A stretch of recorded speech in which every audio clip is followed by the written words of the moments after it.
From Maryland, we are now being joined by Garland Nixon, political analyst and radio show host. Welcome to WION, and thank you so much for joining us. What are your thoughts about this news that was going around in the past few days, notably on the mainstream media, about how Elon Musk is this shadow president, or perhaps, Elon Musk has President-elect Donald Trump in his back pocket? Can you also talk about Musk's role, basically, and all of these criticisms that he's facing? What do you read into all of this?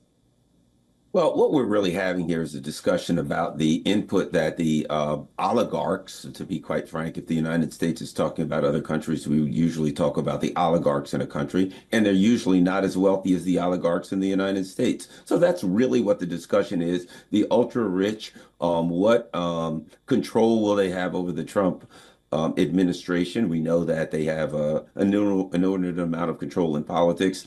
He, I guess, appeared to somewhat clarify what Elon Musk's role is, but not in enough detail that we could really, I mean, to say that Elon Musk is not going to be president is a statement of the obvious, but we don't know what his role is based on Elon Musk's comments and his ideological and political views. I think that Elon Musk sees himself as a Javier Milei type who will come in and just cut everything that he can get his hands on from government. So we stand to find out exactly what his role is. And I would argue that it's quite possible that even Donald Trump and Elon Musk haven't figured it out yet. And Elon Musk probably thinks he has a lot more power than he actually has up front. But this is what we deal with in an oligarchy that calls itself a democracy.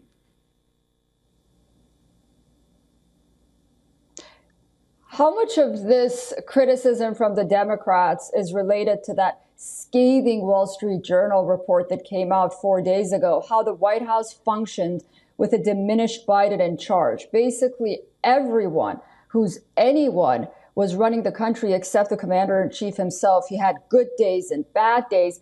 And we were essentially run by unelected individuals. Do you think because that scathing report came out from Biden's own people speaking now, that, the tide sort of changed and now the attack is going towards Donald Trump and Elon Musk? Yeah, well, I do And you're a certainly media think person that, yourself, so yes, I'm curious to know. yeah. Yeah. Well, I do think that to some extent this was strategic. There's an old saying in the U.S., the best defense is a good offense. And I think certainly pushing back against the validity of the characters around the Trump administration was a defensive, yeah, offensive move meant to take control of the narrative. However, the interesting thing about the discussion about Biden was that in 2020, when Julian Castro, who is a Democrat, was running against Joe Biden, I think it was in early September, there was a debate, and he then brought up the issues of Biden's cognitive decline before even Biden won the 2020 election. And he was attacked by the mainstream media, and they said it was absurd and that he had both damaged himself and damaged Joe Biden. I think most Americans understood that Joe Biden had, as we say in baseball, lost his fastball some time ago, but his decline has been much more significant, and it has left a stain on the Democratic Party, mainly because they're viewed as having lied to the American people about such an important subject. And I think they're trying to recover from that by turning the tables on Donald Trump. But at this point, the Democratic Party is so damaged, they're going to have to make some significant moves if they're going to regain their footing anytime soon. And during the first term of Trump's presidency, Ivanka and Jared were seen at the forefront. How do you see Trump's family members taking roles of prominence during his second term? Well, Donald Trump has said that he's not going to bring his family members back in.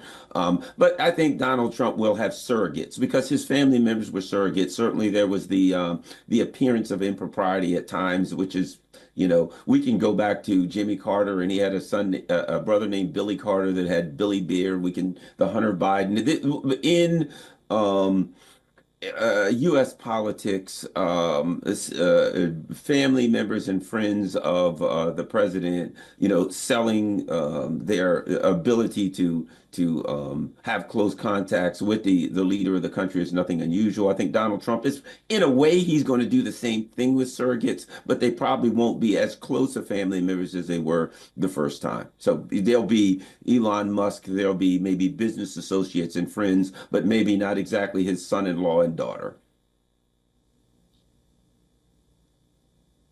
All right, Garland Nixon, thank you so much for all of that. And I look forward to speaking to you again soon. Happy holidays. Thank you. Same. For all the latest news, download the WION app and subscribe to our YouTube channel.